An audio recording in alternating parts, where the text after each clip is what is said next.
the Local Gods. My name is Marco Liu. And I'm James Han. And today we have the very, very, very special honor of having the great Mike Song, founder of Kinjas, dance legend. I mean, we can keep going on and on, but Mike, you were actually supposed to be our first guest on the show. right. But then Los Angeles got set on fire, so yeah, you man. Yeah, it was crazy. Yeah, force majeure, as they say. Yeah, that's right. Yeah, but I mean, from watching like you dance and your content for all these different years, I have to ask, does being Korean make you a better dancer, or like what is the Korean component to your dance career? How would you break that down? Right into it. Okay. Yeah. I have a little theory as to like this recent surge on like Asian dancers, right? Okay. Especially like Asian American dancers. Yeah. And I feel like even though most Asian Americans don't grow up with dance, like from, getting it from their parents, I feel like the commonality we all share is we all grew up playing an instrument. Okay. You know what I mean? And I think that's like a very slept on variable, I think, when people are like, how come Asians can dance? And it's like every Asian played instruments, right? Damn near everyone did in America, right? And that connection to music is huge. It's huge. And I think that plays even a part of why even like a lot of Asian Americans, their style of dancing, there's like a precision to it and there's like a musicality to it. And I think if you were to generalize, obviously it's not everybody, but I do think that plays into it like crazy. Wow. Yeah. That's actually a very thorough answer. I didn't expect that. So like the metronome and all that, just like keeping time and 100%. Like when you explain like 8 counts or timing to like normies, right? They're like, what? It don't make sense. Yeah, but you're just like, but with most Asian Americans, they're still going to be like, they step foot into dance class and be like, oh, I get it. And so they can already process things. You know what I mean? So we know you're doing a lot in Korea. Like, do you feel like the same applies like just globally for Asians? Like, I don't know if it's like globally for Asians, but I definitely think in Korea, something that's unique, that's different from even Asian Americans.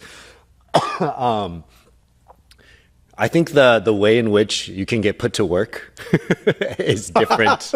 You know what I mean? Straight up. Slavery? I just mean like, if you were to put like, I guess I'm not talking about just dancers though. Like just for strictly dancer perspective, I think there's like cultural nuances everywhere, right? Yeah. It's like much more competitive, I think, in smaller countries like Korea. So then I think that plays into a lot of how that culture is built. It's predicated on like a lot of competition, I think.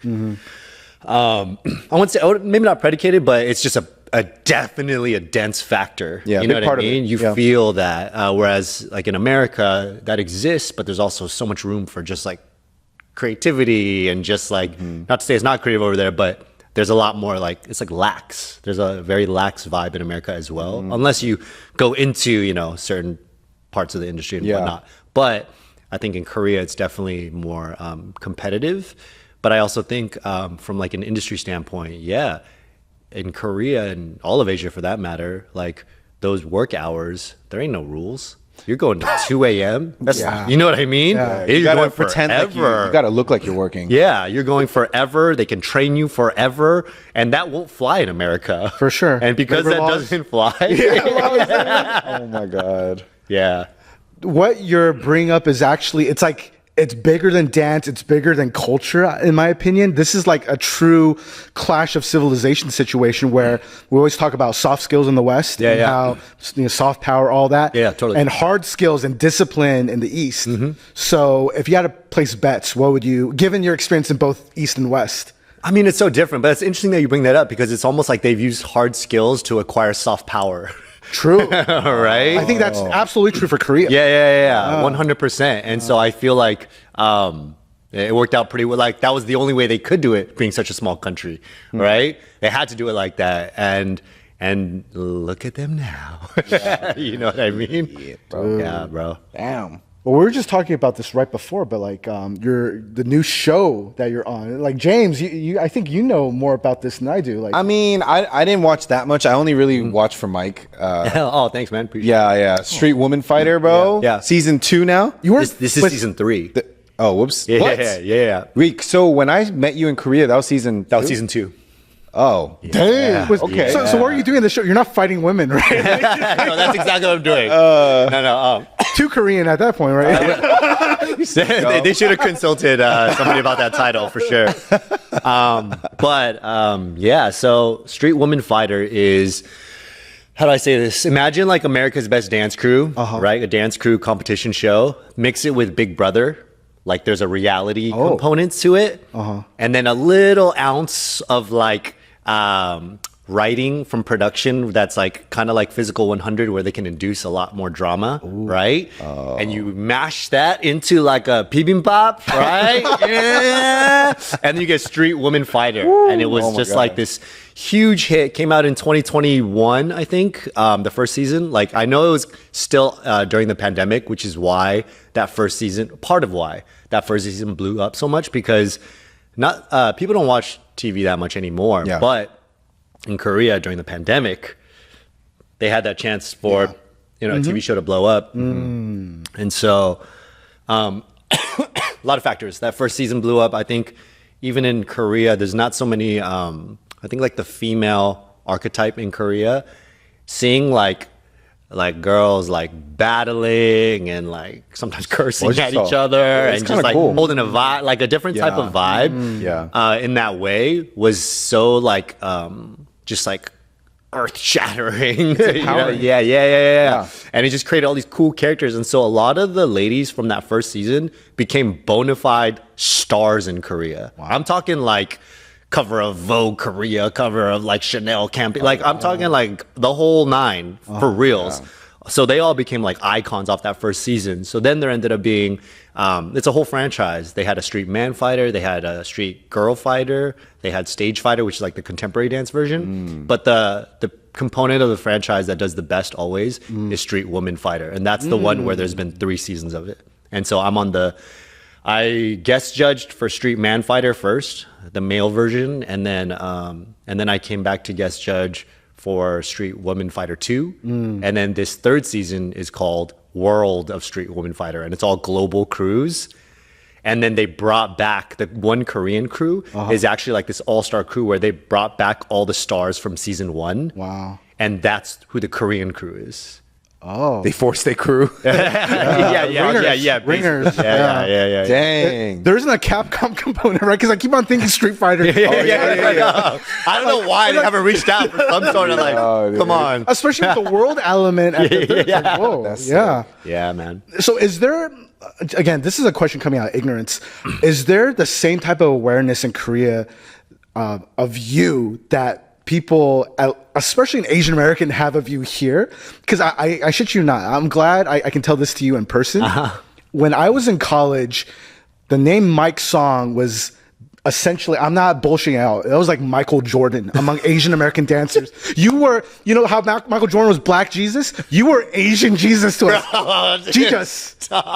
I'm not even bullshitting. So it's always like, honestly, like a true honor and humbling to hear your perspectives about dance and about culture, because you've seen it all. Yeah, I mean, well, first of all, that's crazy, but I will say, dude, we're all like we're like getting older, you know, and so now like in Korea, a lot of I would say the audience doesn't really have an aware. A lot of them might not know who I am. You know what I mean? Sometimes they might be like, "Who the heck's this ajashi?" Like straight up, dude. Hey, with the fucked up bro. It really is like, and it's so crazy sitting on the other side, because you know like a lot of this audience in Korea doesn't know, and I don't expect them to, but it's just it's a weird feeling. To know that they have no idea that I know what it feels like to like feel like I got gypped on these shows, that I've been on several shows. They don't know. They don't even know. They don't know. And so they see it, and if I make a decision that they're not vibing with, they're like, F that judge. And I'm like, y'all don't even know that I can empathize with these crews so much deeper than any of these fans could. Like, you're the standard of what other dance programs have been based off of. Yo. Dance Jesus, man, bro. Yo. I mean, I that's crazy, but I will say, like, I'm thankful to the production team for like finding me, you know what I mean, and acknowledging me in that way. So I feel very honored, like straight up honored in that way. Yeah. But it is, you know, in the circle of life, it's so funny to like be like, oh man, like things move like this. And I get it. I'm like, yo, the world moves this fast. And how would these kids know like what I've done when like, you know what I mean? When there's like so many. They're not even going past like back 5 years. That's the max they're going Yeah. back. They're like, I started watching things in 2022. Yes. There's nothing to say there. Yeah. And maybe they might look at your page and like, if in your top 9 grid, there's not something that's like, makes sense to them. They're like, why is this guy a judge? Bro, yeah. Like you're a random nobody to them, truly. 100%. I see it. I see some people say like, 동네 아저씨. Yo. Because the mustache has been kind of a newer thing for you too, right? In like past few years? Yeah, 동네 아저씨 is neighborhood old guy, basically. Random dude from the street. Dude, you need to wear like one day just like one of those like BYC like tank tops and just bring like a newspaper out on stage. Yeah, go with it. Just like double down. Sandals and underwear. Yeah. Scratch my belly. Have a little cigarette, bro. You got it, man. Dude. You're right, I should. Man, so speaking of the Ajashi like title and I guess age now, you've really like been the godfather of especially Asian Americans in dance and all that with TikTok and everything that's happened in the last 20 years.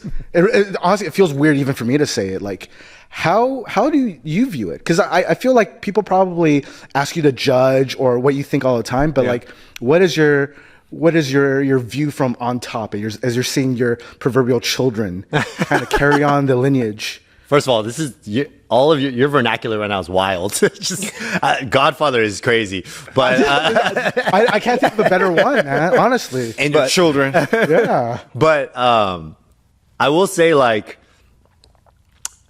my honest opinion. I think everything comes with pros and cons. That's like, I'm not trying to be PC. I'm just for real. Like, I feel like, do I have an interest in like dancing in my living room all the time and like recording myself like doing a jig every like hour to like keep up with the algorithm and make sure that I can post every hour? I'm like, nah, that's not like my current interest. But as far as like what it's done for dance, I think there's pros and cons. The big pro is it made dance more accessible, and I think that's great because I feel like, this is something that I always learn lessons about too with dance. I feel like pre-pandemic, like big TikTok era, dance was like, if I were to liken it to like rap per se, we're getting too caught up in our metaphors and our like it was just just the deepest lyricism, and like people were looking for an access point even, right? They're interested, but they're watching and be like, huh? And we're just on our 80 and a 20 and a 2 and a 3 and a crazy moves, whatever.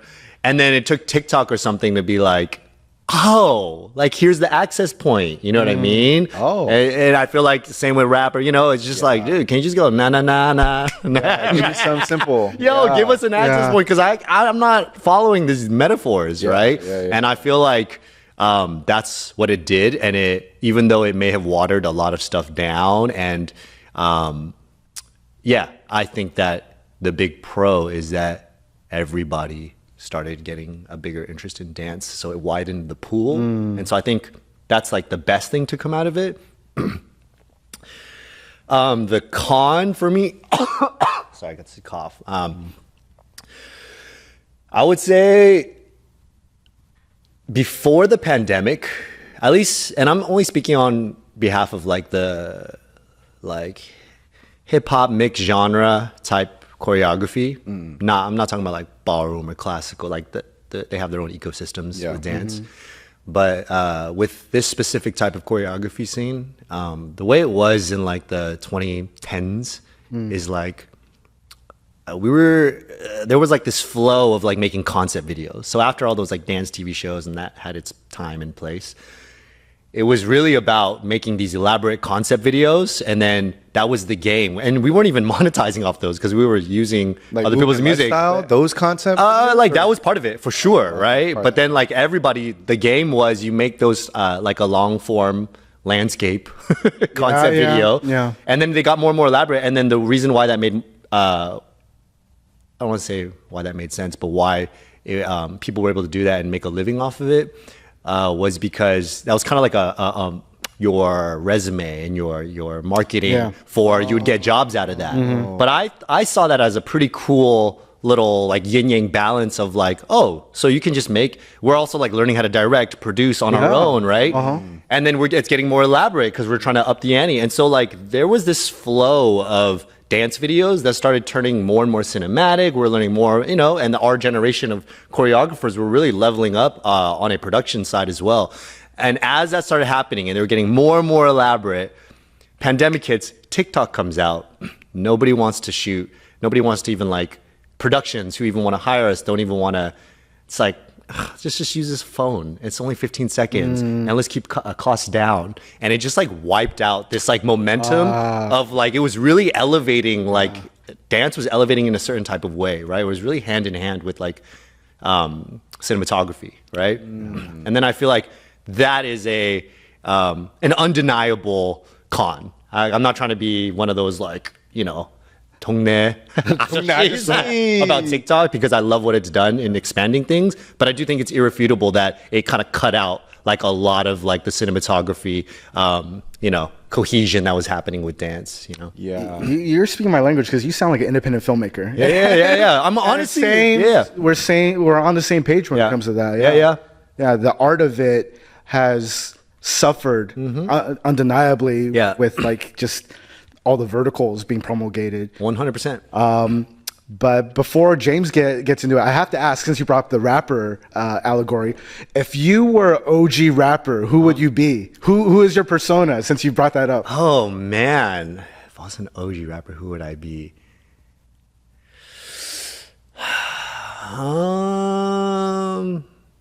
I mean, I would love to just... Lyrical assassin. I'm not saying I'm not saying I am him, but just like it'd be sick to be the RZA. Oh wow! Wu-Tang forever. Yeah. All right. I view Kinjas is like a Wu-Tang. To me, we have a lot of parallels and childhood inspos that we've carried into adulthood. You know what I mean? Wow. And it's like a group of superheroes, in my opinion.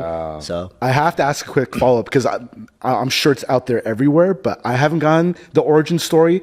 Everyone loves ninjas. If you're a millennial, you love ninjas, Ninja Turtles, all that. So Kinjas, like how, like, the inspiration behind that and what you are even doing with it now. Yeah. So we founded the group in 2010. So me and Anthony Lee are the founders. And so we went to UCI together. We were roommates, and we were roommates together throughout all of college. But we directed different dance teams. And so he was directing CADC. I was directing Kappa Modern. It's basically the Chinese Association of Filipino teams, right? Yeah. And then by the end of college, he was about to just like leave dance and go into the workforce. And then I was still dancing. This is like right after ABDC with Kappa Modern. So I was like full throttle going into dance, staying with dance. But then we're like, hey, before you move and go into the workforce, like let's do a project together. Just a one-time project, right? And so we're like, all right, and then let's like bring in our other Wu-Tang Clan members. So we're like, yo, let's one time. Other people we've competed against, let's just do like a one-time performance. But let's also like just wild out. So there wasn't any ambition at all in terms of like Kinjas and where it is now. It was just, we called it Ambu Black Ops. Like a Naruto reference. Literally nice. On the flyer. It's Ambu Black Ops. Okay. We literally danced to like the Naruto soundtrack. We danced to like Afro Man Cause I Got High, LMFAO shots. Like we took shots on stage. It was ridiculous. Like ridiculous. But then we got a standing ovation at a Vibe, right? Oh, it was like at a competitive dance show. Wow. Like one of the top competitive dance shows. We did this super DGAF set. We get a standing ovation. We're like, okay, hold on. You're telling me like people really like F with this when we can just be ourselves to the like max.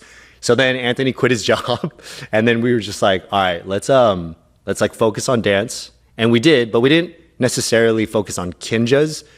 it was still just like, oh, we'll do some projects here and there, but we were just like doing dance solo for a while. Then in 2014,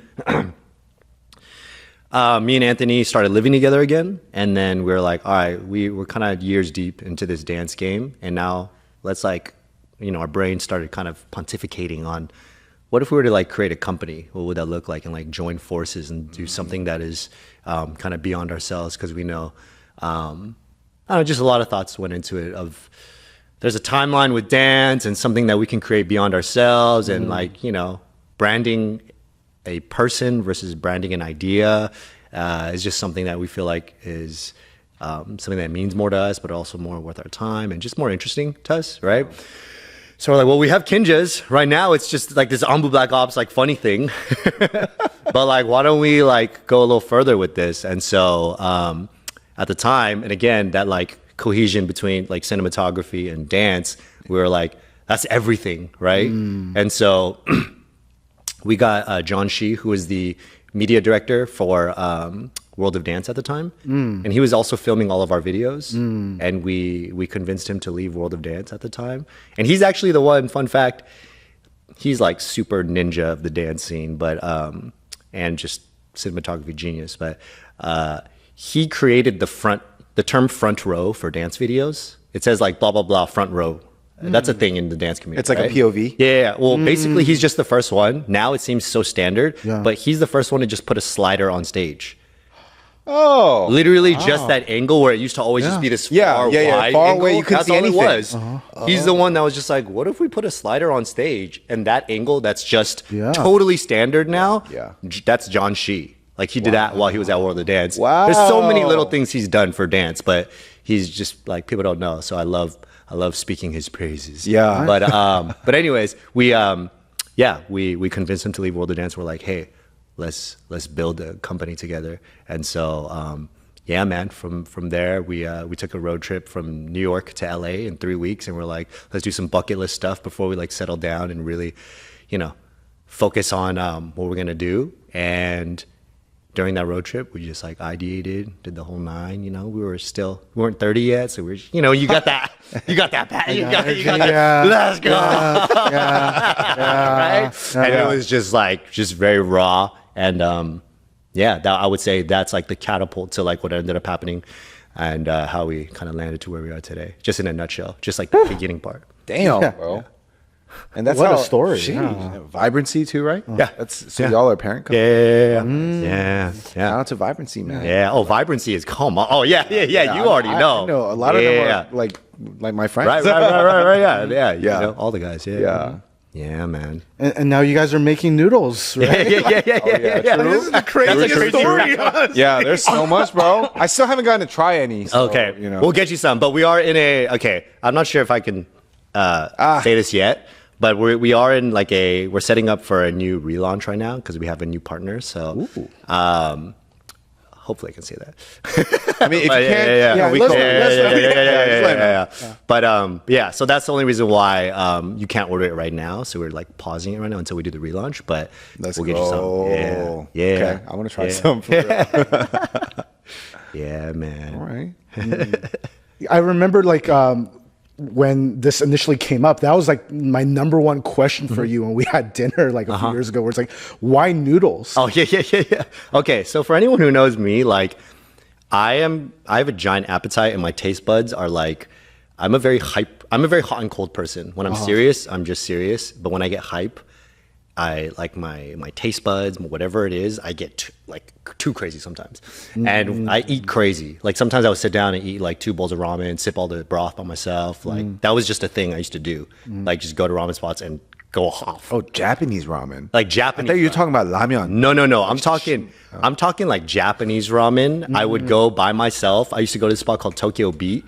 In Little Tokyo, it's not a ramen spot. It was like a karaoke bar. But they had just at night they would serve ramen, and their spicy miso ramen was the bombest. But it was like this deep cut in Little Tokyo, right? Never heard of it. And I used to go there by myself, just walk there when I was living in Arts District. Okay. And I would order 2 ramens. Yeah. Eat it by myself, and I knew I was a bona fide certified fat ass when I would eat those ramens. and like they would give me like the 2 like silverwares. Yeah. And like when I saw that, like I was like, oh no, it's just for me. And I could see their reaction, and I realized like no one has ever done this here. Like, it's just me that eats like this. What am I? Oh, big back. That's Yeah. what they say. So, anyways, that's a kind of a tangent, but just giving you the context of my love for food. And anyone who knows me knows I'm a fat ass at heart. And so I have a good friend named Alex from college, who after he's a bit older than me, but after college he started killing in the CPG game, right? And so he had done a lot of other food products, and I was always like, I would love to do something with you, bro. Right? And it was just always been there. And then in 2019, we reconnected hard. And then we're like, okay. So then we started like ideating on like, okay, he's looking at Kinjas in the brand. We're like, all right, we should do Asian, because he hadn't done an Asian food yet, right? And we're like, let's do something Asian. That would be cool. But there wasn't like an urgency yet. I mean, for me, I was like, let's go. Yeah. But then for him, and again, more context, it's like, I think the model for Kinjas, and I think with dance companies, there's no blueprint, right? Yeah. Still, right? Yeah. Building the plane in the air. Yeah. And so like that's why we had to like keep experimenting with so many different things, and it's like, what do we attach this dance with that I feel like still there isn't like these good access points. But now, of course, it's much different. But at the time, so oftentimes we would connect with like specialized producers, right? And that was how we would create some of these like joint companies, right? And so we were already kind of in a flow of doing that, whether it's like apparel or with the studios. And so by this time we started, we're getting more ballsy, and we're like, all right, let's see what else we can do, right? So cool, dude. And so yeah, and then that was just like a natural connection we had with my boy Alex. And so once the pandemic hit, that was like, that hit us so hard. But like the good thing to come out of that was that it allowed us to like hyperbolic time chamber. Oh yeah. Onto this the KinjaBang Noodles. You know what I mean? And so I think it allowed us to focus and be like, all right, let's like push this really, really hard. We'll do all of the visuals, the marketing, and just make it make sense. Right? And let's try it, because why not? And we love this. And you're telling me that like we can just like do like noodle taste testing and this is work? I'd rather do this than dance all day, bro. All day. That's nice, man. Dude, y'all, man, when I'm like taking a look at all the things that I've been able to witness more like even in the past few years, because we've known each other since more in recent years. Yeah, dude, you're doing so much. Like, not in a like, this is incredible. I feel like there's always something interesting that you're doing. And one thing that I don't want to forget, but like, you got to talk about the 2K thing, bro. Oh yeah. Oh my God. Do you know about this? Did I tell you about? You mentioned it, right? I want to hear it from the source. Dude, how did that happen? Because I mean, did you grow up playing 2K? Like, Hell yeah. I love 2K. Hell yeah. Shout out to NBA Live back in the day. But 2K, bro, all these kids are hitting these emotes, and they're like, man, this is the dopest emote in the game. And I'm like, oh, dude, that looks like my song. Yeah. Oh my God. And then I think I went down the rabbit hole, and I was like, oh, it actually is him. What the hell? I remember seeing one of your Instagram videos of you in the slow-mo motion cap. What? Yeah, so that's like one pocket of, I don't know, just the work we've done recently that I actually freaking love with dance is like video games. We've done a lot of video game work recently. And I love the idea of creating stuff where, the theme of getting older and more mature, I'm like trying to not be on camera. Like, I'm so down to not be on camera, but to create things, and with other avatars doing the choreography, right? Yeah. And so this is, I think video games is a really cool, and I personally like working on projects that have a lot of layers of production beyond dance too, because it just feels more interesting to me now. When we did 2K, that was the first year that they called them teammotes. And so before, they had emotes before, and it was just like, someone doing the Dougie or just like some social dances. But this was the first time that they were like, oh, let's try doing some emotes. The teammotes will be music specific. Oh. So every time you use the emote, it's not like you can just press it. It doesn't matter what's happening with the audio in the game. Mm-hmm. It's like choreography, basically. It will always be specific to the music. And then the other thing is other players, right? If like you're hitting it and they have that teamote also, if you walk close enough, they're synced up. And so you can like suddenly hit choreography like with other players. And so that was the first year they did it. And so, yeah, I was obviously I was like super hyped to be on board for 2K and to be able to like just be a part of like a first, trial run at like whether or not the teammotes would pop off. Didn't they bring you in again? Yeah, so I'm not sure if I can. Oh, it was. I just saw it on your Instagram. Oh, okay. So that was all in one session. And they released it throughout the year. Oh, I see. But I did do the new season as well. Sick. Yeah. So we just finished for 2K26. Yeah. I'm so glad that like it seems like there's constantly new stuff coming on because it gives us more of an excuse to bring you back on the show. But I have to ask, so is this an art imitates life situation or life imitates art situation? Because the coordinated dances that you'd see at like in game. Yeah. Do you have a sense of like which chicken or the egg? Wait, what do you mean? Like, I'm just like seeing like in live sporting events because I didn't remember seeing that much like before, but now it feels like it's a thing. Oh yeah, I mean I feel like dance is like permeating into like all facets of culture. It's just like a tipping point. Yeah, where they can put it everywhere, and I feel like whether it's 2K or Fortnite or Just Dance, whatever. I feel like it's everywhere at this point. PUBG, right? Yeah. And so, I'm just happy to be a part of it, straight up. Well, we're gonna see Navy SEALs like when doing live streams, and after they do a kill, they're gonna pop a dance. That's cool. Oh, I think yeah, yeah, and like Call of Duty or something. Yeah. Oh, hey, man, I hope you can get that, bro. Yeah. Well, I mean, it feels like whether it's your Kinjas journey or all the stuff you're doing at 2K and just your overall dance history and everything you're doing in Korea, like there's so much for us to stay in touch on. So definitely hope to have you back. Glad to actually finally have you on the podcast. And we just wanted to give you a gift as one of our first season guests. So okay. Yeah. We worked hard on it. So hey, let's see what happens. Oh, yes! Dude, thank you so much. I actually saw this on the table, and I was like secretly hoping that you guys would give me this. Yeah! Because this is fly. Yeah, bro. Yeah, this is a little dad cat for the local guys, man. Hey, dude. This is sick. And Mike Song, you are like, when we think of when we were conceptualizing this podcast, you were at the front of our mind. Oh, thanks so much. Seriously. That's Jesus, man. That's why we wanted you on episode like 1 or 2. Like we wanted you at the first because we really like, I mean, yeah, we don't say it that often, but like we really think you embody this. Oh, sir. So that's why we're so happy that you're here. Just you being here is like so rewarding for us. Yeah. Bro, I'm honored to be here. I really appreciate that, man. Yeah, man. Dope. For sure. Yeah, bro. We'll never call you Ajashi. No, you ain't no Ajashi, bro. That's okay. I've embraced it. Yeah, I've hella embraced it. Yeah. The unction. Nice. We always like to end with 3 questions. Oh yes. Okay. Geographically, where do you consider home?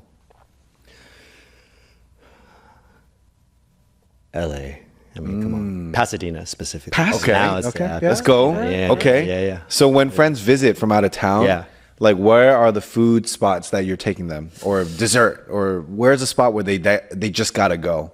Depends on where they're from, because I would like to cater to people's palates and what type of LA experience they're going to. I don't want to assume that in and out for everybody. I'm not really. Okay, they're there. from New York, and they have like a pretty diverse palate. Oh, they have a diverse palate, and they're from New York. Yeah.